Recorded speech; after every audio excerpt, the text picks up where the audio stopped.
Hi, Lime Green Squid here. I wrote a recent review, not recent, but about a half a year ago, of the Bible and put it on DeviantArt. Just a little silly, sort of a story narrative type review where I describe God as being the devil and how that story happened, like how he came in and he killed all the other gods off with his by telling his people to be more violent than everyone else and all that.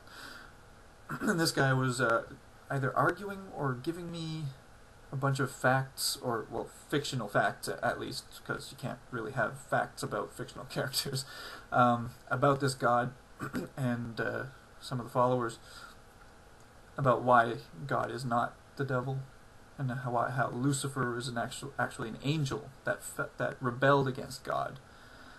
This is where the next comment, where my next comment response comes in. One thing that always bothered me about the whole Lucifer rebellion fiction is that humans are the first and only creatures that Yahweh, the main god of this story, gave the gift of free will.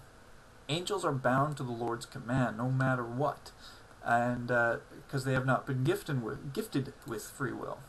So how did Lucifer, an angel of heaven, bound under the controlled will of the so-called all-powerful God, rebel against Yahweh? How is that possible? If Yahweh is the most powerful being in the entire universe, who can do anything he wants with a mere thought, can delete an entire being, planet, the universe itself if he so chose, then how can Lucifer, an angel bound to his will, without the ability to engage in free will, rebel against him and be seen as any sort of threat? I may be copying someone else that I might have heard a video recently, but I'm interested in this in getting some answers on this one. Is Lucifer as powerful or more powerful than God? Are the believers of these fictions even allowed to believe that? And if they do believe it, are they even allowed to admit it? Because every Christian I've ever spoken to, well, with the exception of the rare 2 or 3 thoughtful Christians I've encountered who weren't bound by the easily defeatable arguments presented in the Bible, and think about God on their own terms, a much more honest approach and less easily guided into unnecessary and very harmful discrimination, in my opinion. Yet they still want to call themselves Christian. But most Christians that I've encountered say that Satan cannot be more powerful than God. God is the supreme being, and that's that. Satan is also just a Hebrew word meaning accuser, but not all accusers are wrong.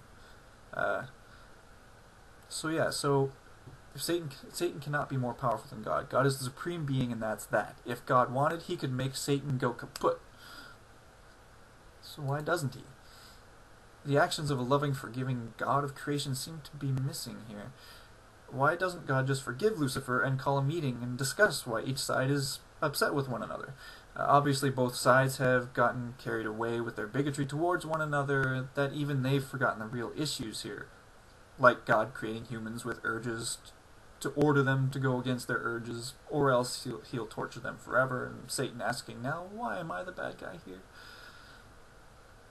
The things as childish as the end of the world or Armageddon just aren't the things true gods would grapple over, not in this humongous universe, not over this tiny little planet.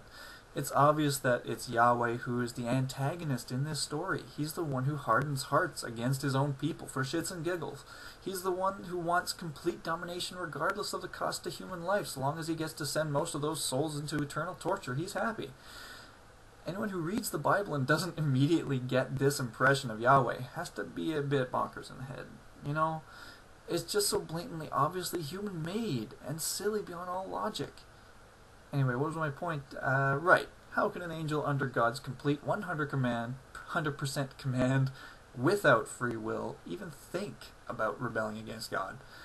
And how can God even consider it a threat unless this angel was as powerful or more powerful than himself? Why would a loving God allow an eternal place of torture to exist in the first place? Too many holes, too many holes. Old deceivers and young believers, bad combination. The young believers get stuck in the big words of the old deceivers and believe on authority rather than evidence. A sad existence for certain.